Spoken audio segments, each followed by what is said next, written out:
Panorama group, जो सोचता है वो करता है। नमस्कार, न्यूज हाट के खास प्रोग्राम सियासत में आप सभी दर्शकों का बहुत बहुत स्वागत है। मैं हूं करिश्मा और हमारे साथ मौजूद हैं न्यूज हाट के senior journalist Chandan Jha. Sir नमस्कार। नमस्कार करिश्मा। सर, नीतीश कुमार की जो यात्रा है उसका आज दूसरा दिन था और नीतीश कुमार बात करते हुए दिखाई दिए जीविका दीदियों से। उसके बाद पत्रकारों से भी उन्होंने बात की और कहा कि सब लोग कैसे पैदा लेते हैं। सर, नीतीश कुमार अपनी बातों से हमला कर रहे थे लालू प्रसाद यादव पर और कहा जा रहा था कि नीतीश कुमार बोल नहीं रहे हैं, मौन हैं, लेकिन बोल तो रहे हैं सर नीतीश कुमार।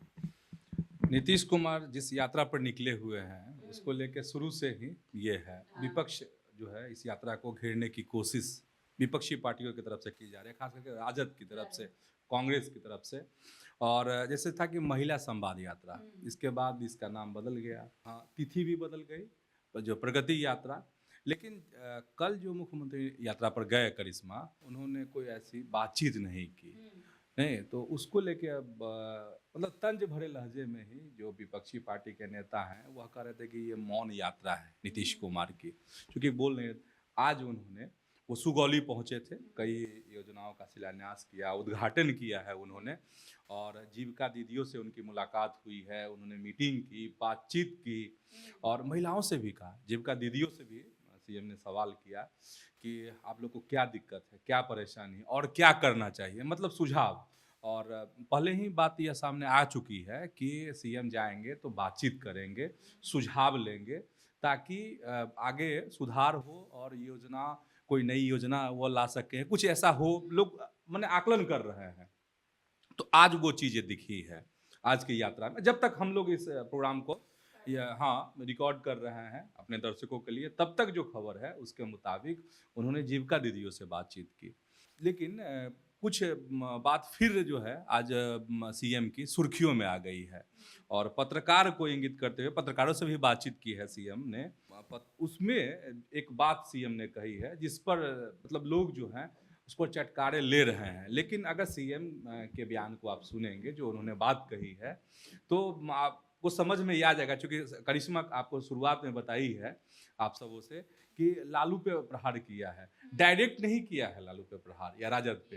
हाँ, उन्होंने इस बयान में, जिसमें उन्होंने कहा, सीएम ने, जीविका दीदी हमें बताएं कि और क्या करना है। सीएम ने पूछा है जीविका दीदियों से, और उन्होंने आश्वासन दिया कि सरकार जो है महिलाओं की, जीविका दीदियों की जो है हर संभव मदद करेगी, उनके विकास के लिए लगातार काम करते रहेगी। और मुख्यमंत्री ने कहा कि महिलाओं के साथ साथ वह जो उनकी सरकार है वह पुरुषों के विकास पर भी काम कर रही है, ये बात उन्होंने कही है। और मतलब सीधा संवाद उनका हुआ है जीविका दीदियों से। और जो पत्रकार को संबोधित करते हुए जो उन्होंने बात कही है सीएम ने, वो ये है, रेखांकित करते हुए पत्रकार को, सामने पत्रकार लोग खड़े हैं, इसके बाद वो कहते हैं सब लोग कैसे जन्म लेता है, माँ रहती है तब न जी, माँ है तभी न हम लोगों का जन्म हुआ है। इसके बाद जो है वो कहीं ना कहीं राबड़ी देवी और लालू प्रसाद का जो शासन रहा है बिहार में, उस पर उनका निशाना है। नाम यहाँ पर उन्होंने नहीं लिया है। और वह कह रहे हैं पहले का लोग कैसे नहीं सोचता था कि महिलाओं के लिए हम काम करें, हम तो शुरू से ही काम करते रहे हैं, ये बात सीएम ने कही है। अब अपने अपने ढंग से लोग इसका विश्लेषण कर सकते हैं, इस पर चर्चा होगी ही, क्योंकि सीएम की बात है और सीएम आजकल बहुत कम बोलते हैं, तो स्वाभाविक है बहुत दिनों के बाद सीएम ने कुछ बात कही है तो चर्चा तो होगी ही।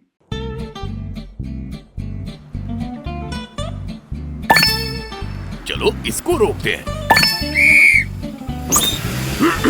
रुको रुको, गाड़ी साइड में लो। आरसी और लाइसेंस दिखाओ। बिना आरसी और लाइसेंस के गाड़ी नहीं चला सकते। अरे सर, ये यू बाइक्स है, इसको आरसी, लाइसेंस और पीयूसी नहीं लगता। अरे वाह।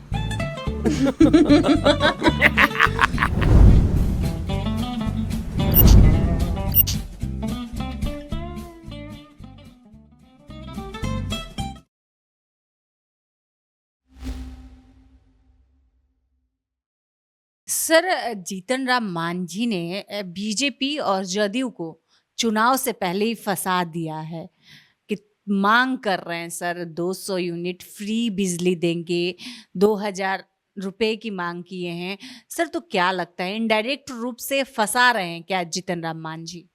हाँ, जिस तरीके से उनकी दिल्ली में उनके पार्टी की मीटिंग हुई है और जो राज्य कार्यकारिणी है उनकी, जीतन राम मांझी की जो पार्टी है हिंदुस्तानी अवाम मोर्चा, तो कार्यकारिणी की कल मीटिंग हुई थी।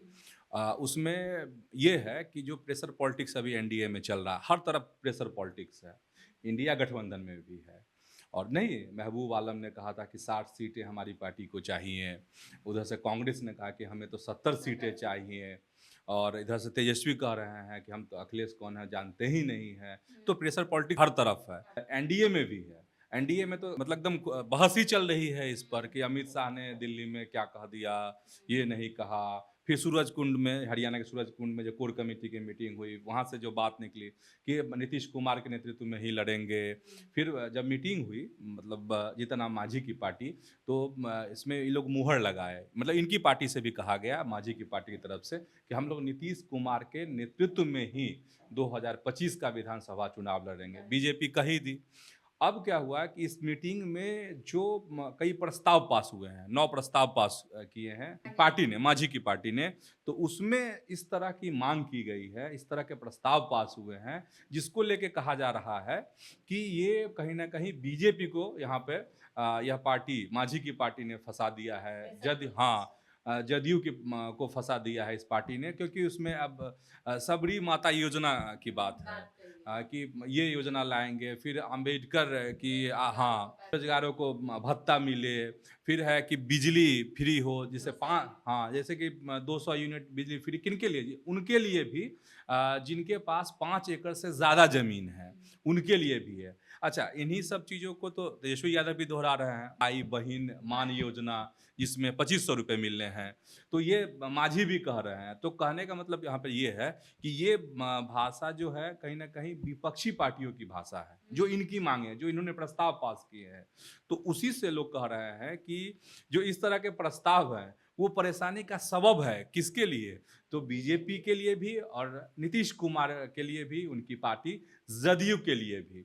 तो ये सब प्रेशर पॉलिटिक्स है, ये सब कोई समझ रहा है। और प्रेशर पॉलिटिक्स आखिर क्यों? तो एकदम सिंपल है, नई सीट के लिए।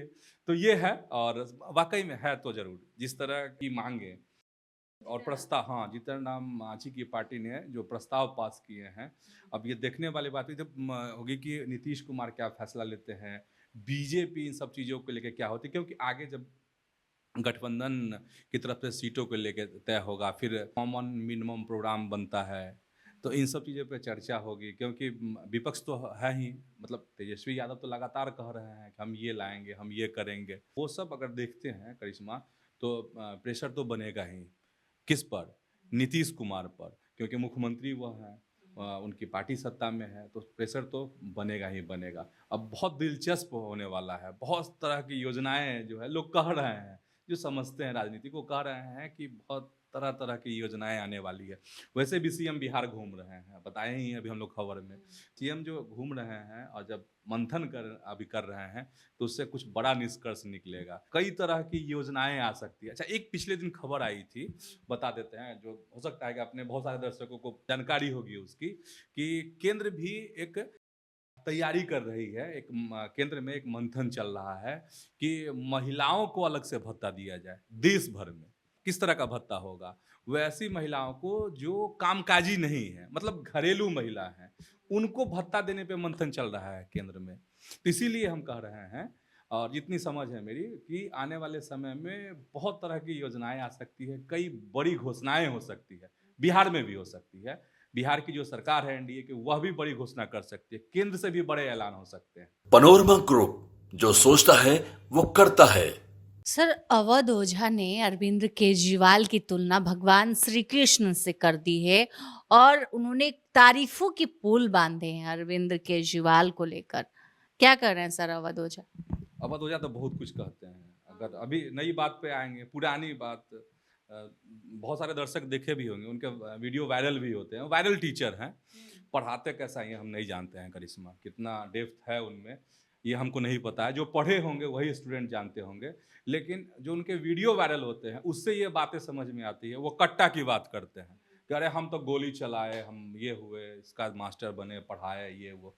ठीक है, तो सही है, तो राजनीति में आ गए हैं। इससे पहले इस तरह की बात नहीं करते थे, और इन्होंने कांग्रेस में भी जाने की कोशिश की। अवध ओझा ने बीजेपी से भी टिकट मांगा था लोकसभा के चुनाव में। अब तो वो पटपरगंज से प्रत्याशी हैं आम आदमी पार्टी के। पटपरगंज दिल्ली विधानसभा की एक सीट है, वहाँ से ये चुनाव लड़ रहे हैं आप से, अरविंद केजरीवाल की पार्टी से। इन्होंने कहा है कि अरविंद केजरीवाल जो है, मतलब पूरे कहने का जो सार है करिश्मा, वो जो बात मुझे समझ में आ रही है कि अरविंद केजरीवाल एकदम भगवान के अवतार हैं, कृष्ण के अवतार हैं। और वो उन्होंने लॉजिक भी दिया है जिस पर खूब चर्चा हो रही है कि इसलिए भगवान के अवतार हैं, कृष्ण के अवतार हैं, क्योंकि वो गरीबों के लिए काम कर रहे हैं, गरीबों के भलाई के लिए, गरीबों की उन्नति के लिए काम कर रहे हैं। इसीलिए सब उनको घेर लेना चाहता है। जो समाज में जो ऐसे कंस हैं वो रोक लेना चाहते हैं अरविंद केजरीवाल को। तो ये मतलब पराकाष्ठा है किस चीज़ की, दर्शक समझ जाएंगे। तो आज के इस वीडियो में बस इतना ही। आगे की खबरों के लिए आप हमारे चैनल न्यूज हाट को सब्सक्राइब कर ले। अगर फेसबुक पर देख रहे हैं तो पेज को लाइक करना न भूलें। हमारी वेबसाइट है newsheart.com, उसे भी जरूर विजिट करें। धन्यवाद।